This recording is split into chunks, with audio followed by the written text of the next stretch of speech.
Bonjour à tous et bienvenue dans une nouvelle émission 100% Paris Turf. On retrouve Florent Béas et ça sent le printemps, Florent, quand on vous retrouve dans cette émission 100% Paris Turf. Salut.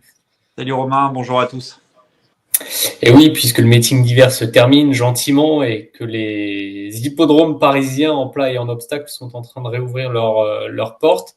Alors Florent, on va s'intéresser à la réunion de dimanche sur l'hippodrome d'Auteuil, 4-8 au pénétromètre. C'est provisoire, mais c'est ce qui est annoncé.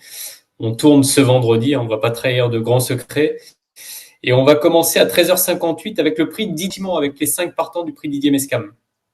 Sur le steeple.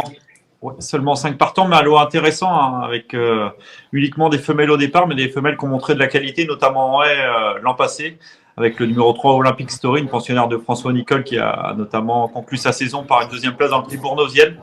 A priori, elle s'y prend bien sur le steeple le matin à l'entraînement. Si tel est le cas, elle devrait pouvoir jouer un premier rôle. Et on lui opposera le numéro 5, Bayadam, pensionnaire d'Arnaud Chaillet-Chaillet, qui a laissé entrevoir des moyens en steeple, sur les haies, qui est susceptible d'apprécier le changement de spécialité, comme la plupart des pensionnaires d'Arnaud Chaillet-Chaillet et François Pamard, désormais. Elle a fait ses preuves en terrain lourd et peut bien faire d'emblée sur les gros obstacles. Donc en chiffre, ça fera 3 et 5. Et ils ne seront pas 5, mais ils seront 6 dans le prix Ventriloque, la deuxième course du programme. On passe sur les haies avec des 4 ans qui sont au départ de cette épreuve. Ouais, la réunion est très intéressante dimanche à Auteuil, mais on peut regretter, comme vous l'avez dit, le faible nombre de partants.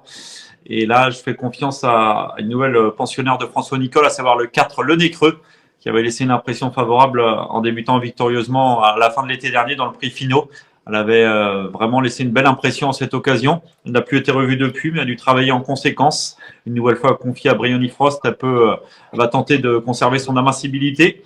Et derrière, ils sont plusieurs à pouvoir viser les premières places. Et j'ai fait confiance au numéro 3, Lovely Dino, un concurrent qui a l'avantage d'être en condition avancée. Il a participé au meeting de Pau, un fils de la bonne nette Lovely. Il n'a pas manqué ses débuts d'ailleurs à Pau, où la ligne était plutôt correcte. Elle devançait Le Karma qui a regagné depuis et Rock Dino, un pensionnaire de Gabriel Linders qui s'est placé à Auteuil.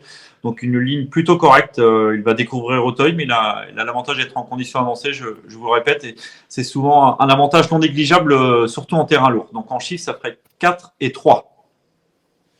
On passe au quintet, Florent, avec le prix Car-Simon. 13 partants seulement dans le prix Car-Simon. On va dire que c'est un peu le minimum syndical pour organiser la course support du quintet. Steeplechase 4004 avec des chevaux qui sont dans l'ensemble quand même assez bien connus du public. Ouais, des chevaux expérimentés. Il ne pourra pas manquer de tenue et avoir l'aptitude au terrain lourd, sur 4400 mètres. J'ai tenté un petit coup de poker, un coup de poker qui n'en est pas forcément au papier, mais avec un concurrent qui a le désavantage de découvrir le style d'Auteuil, le 3 Kaluka. Un concurrent qui est tout neuf, à 6 ans, il a relativement peu couru, il n'a pas été épargné par les pépins de santé comme de nombreux chevaux d'obstacles, mais après une longue interruption de carrière, il est revenu au mieux, et sa dernière fin de course a vraiment été séduisante à Pau. C'était dans le prix Gaston Phébus, considéré comme la consologue du grand steeple, un lot bien composé, et ce jour-là, il est venu très bien conclure à la deuxième place, en devançant notamment Jumping Charlie et Rosarion Baron, qui sont pas les premiers venus. S'il s'adapte au steeple d'Auteuil qu'il découvre, je pense qu'il a les moyens de jouer un premier rôle. Et je fais également confiance à un concurrent qu'on ne peut pas effacer de ses jeux avant le coup, c'est le numéro 9, PK2T, pensionnaire d'Erwan Graal qui fait toutes ses courses. Il a aligné les bons classements à nouveau lors du meeting de Pau, il est confirmé en terrain lourd, la longue distance va servir ses intérêts. Il mériterait de remporter son quintet, c'est PK2T. En tous les cas, sa place est une nouvelle fois à l'arrivée. Donc en chiffres, ça fait les numéros 3 et 9. La quatrième, c'est le prix Hubert Delière. C'est une listed intéressante par définition. Qui se dispute sur les 4300 mètres du parcours de haie. Et le moins expérimenté de la course, sera-t-il ton favori, El Clavel? J'étais en train de regarder son palmarès, il est irréprochable. Est-ce que ça peut être le vainqueur de cette course? Je pense. Il a peu de métier, certes, mais il a laissé entrevoir un très beau potentiel. Il avait gagné brillamment le 16 novembre dernier. Il avait s'était rapidement détaché de ses rivaux. Il n'avait pas rencontré d'opposition dans la phase finale. Il le faisait vraiment bien. Maintenant, il a le désavantage d'affronter des concurrents plus endurcis que lui et d'effectuer sa rentrée sur une distance qu'il va découvrir, à la longue distance de 4300 mètres. Mais on avait vu un cheval qui avait une grande action, qui allait plus vite que ses rivaux, certes en dernier lieu, mais il semblait gérable. Si tel est le cas, il peut une nouvelle fois aller loin. Il semble avoir le potentiel d'un très bon cheval. Donc on espère qu'il va briller dès sa rentrée, associé à James Rivler, qui prend 2 kilos pour lui être associé. Et derrière, ça me semble plus ouvert. On pouvait penser notamment à Niri, spécialiste de Cannes. Maintenant, il est un peu moins confirmé à Auteuil. Il doit porter 70 kilos. Raison pour laquelle il y a également Iné Anjou, qui nous a quelque peu déçus la semaine dernière dans le prix Juigné, mais il faut certainement pas la condamner. Elle a été supplémentée par son entourage. Il ne faut pas la négliger, d'autant qu'elle devra apprécier le rallongement de la distance. Et j'ai plutôt fait confiance derrière El Clavel au numéro 3, Brexit. Il m'a bien plu pour son retour à Auteuil. Il a certes été nettement dominé par Goliath Dureux, mais Goliath Dureux, ce n'est pas le premier venu. Il devançait nettement Jeune Coco et Colo Kiko en cette occasion, un lot qui tenait la route. Si Daniel Amélé décide de le présenter à rapprocher, c'est certainement qu'il a très bien récupéré. Il devrait lui aussi rapidement occuper une place de choix et peut espérer aller loin ce Brexit. Donc en chiffre, ça fait 7 et 3. Le prix d'Indy, c'est le groupe 3 de la journée, la plus belle course du programme avec 3600 mètres. On reste sur les haies pour courir cette course. Et un grandissime favori annoncé, semble-t-il, avec le numéro 1, Saint-Esprit. Oui, ce sera le logique favori. Maintenant, c'est une rentrée.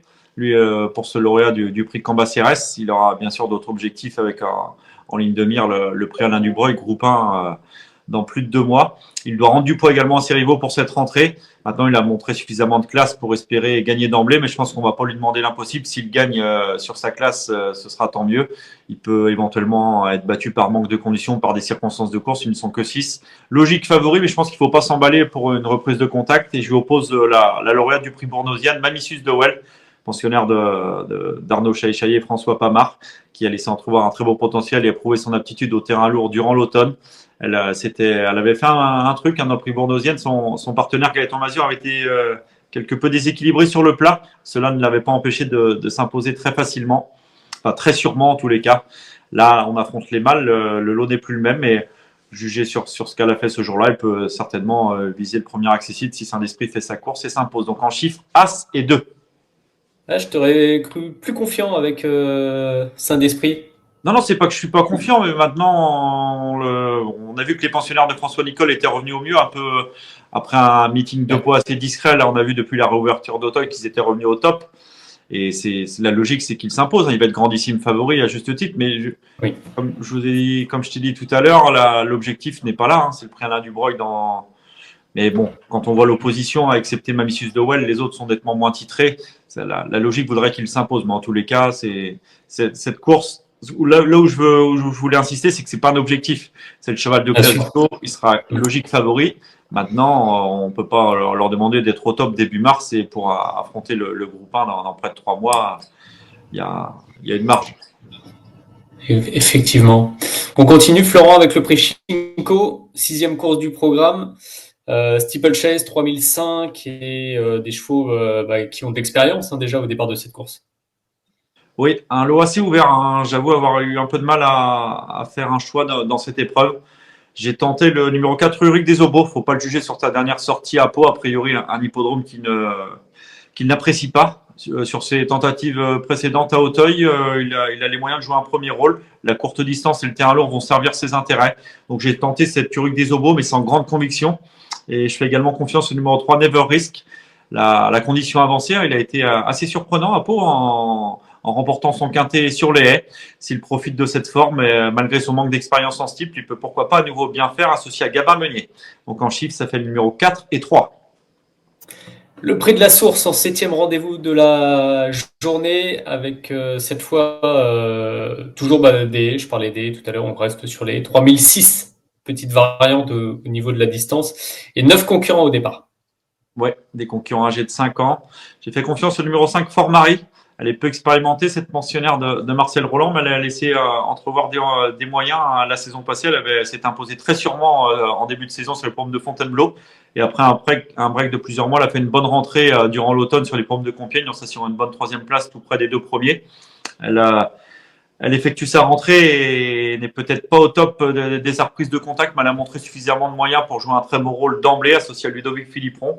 Et je lui oppose notamment le numéro 2, Style Demir, un pensionnaire de Yannick Foin qui était expérimenté en plat et qui s'est imposé assez sûrement par 2 fois sur les haies de Cagnes.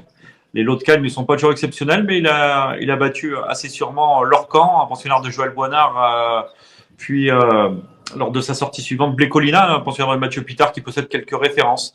S'il s'adapte à Auteuil, ce style d'Emir, attention à lui, car à Cannes, il a laissé une belle impression par 2 fois. Donc en chiffre, ça fait le numéro 5 et 2.